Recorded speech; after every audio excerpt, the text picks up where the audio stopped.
Guten Tag, ciao, and hello. It's Docta with a list looking from the Assault on Endor 2022 Gold League. This video series will take a look at the list that placed top 2 in their pods and will be participating in the upper echelon of the Tabletop Simulator World Championship.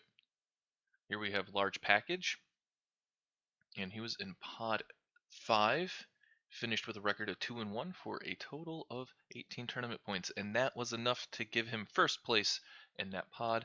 That was a very close pod with the scores in descending order 18, 17, 16, and 15. A very competitive pod, by far the most competitive. Only 3 tournament points separating first from last. And he got there with quite the quirky list. The lone 2 activation list in the Gold League. There's at least one other 2 activation list in this tournament. I played against Plusian. I'd check out his list. He's also got a funky list. Plusian is a separatist list though. This is Imperial.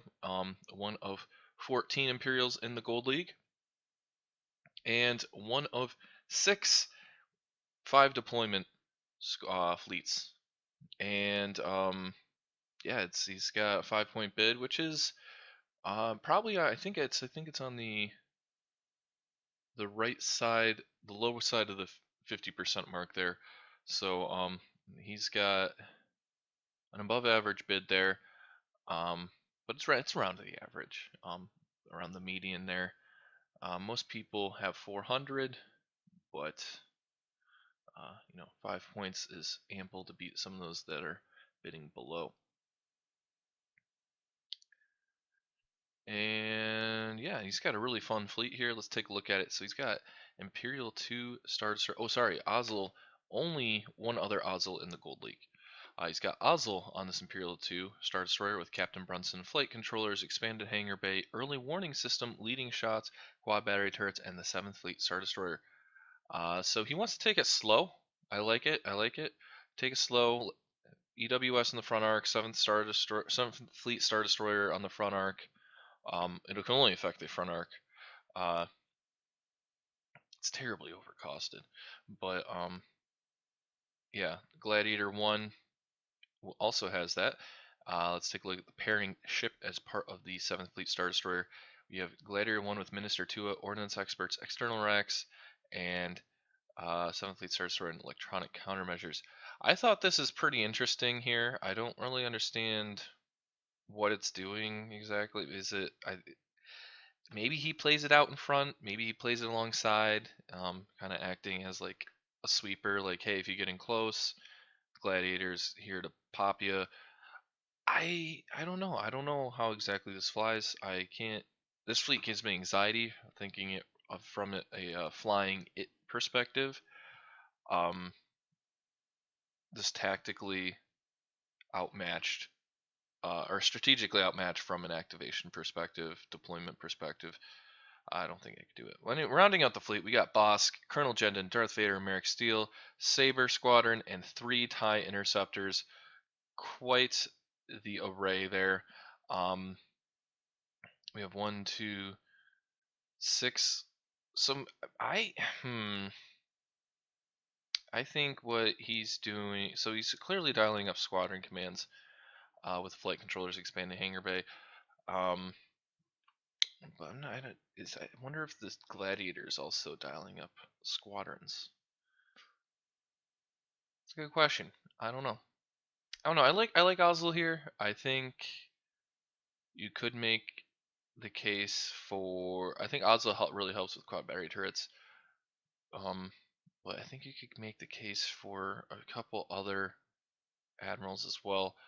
But it's a fun fleet. It's a fun fleet, and we'll see how he performs.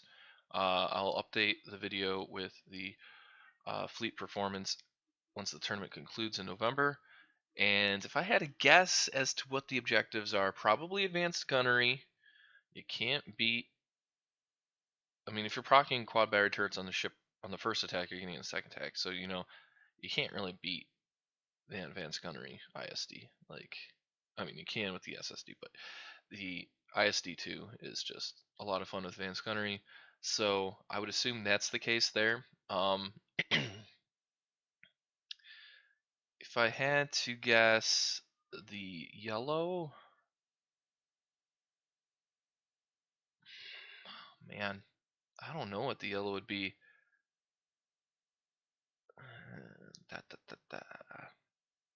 No strategic. Leads me to think asteroid tactics. Maybe fleet and being.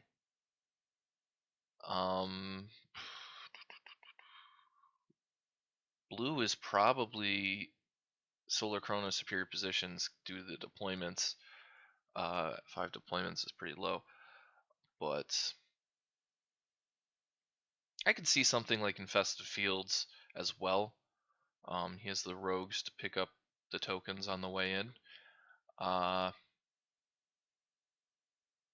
I don't. The yellow. Anything standing out to me in the yellow department? I mean, fighter ambush could be a thing, but because of the speed of them, but I don't think so. He'd overfly himself. Maybe Rift Ambush. Rift Ambush makes sense. You can control the speed of people. You can slingshot them forward and increase the speed. Yep, so you can increase their speed, which helps you with quad barrier turrets. Yeah, I think it might be Rift Ambush actually. Also, but Aster Tactics, Rift Ambush, one of those two, most likely is the yellow. But the blue, probably one of the ones where second player gets to sit until first player deploys the fleet. And that red is almost definitely advanced gunnery. Yeah. I like the build. I'm a big fan of squad-based Imperial IIs. A lot of fun. A lot of fun. Anyways, we'll see how it goes, and thanks for watching for this list look-in. Take a look at the other list look-ins. That's hard to say. Can't believe I said it right. And the playlist, or check out my channel, and feel free to subscribe if you're interested in more Star Wars Armada content. Check you later.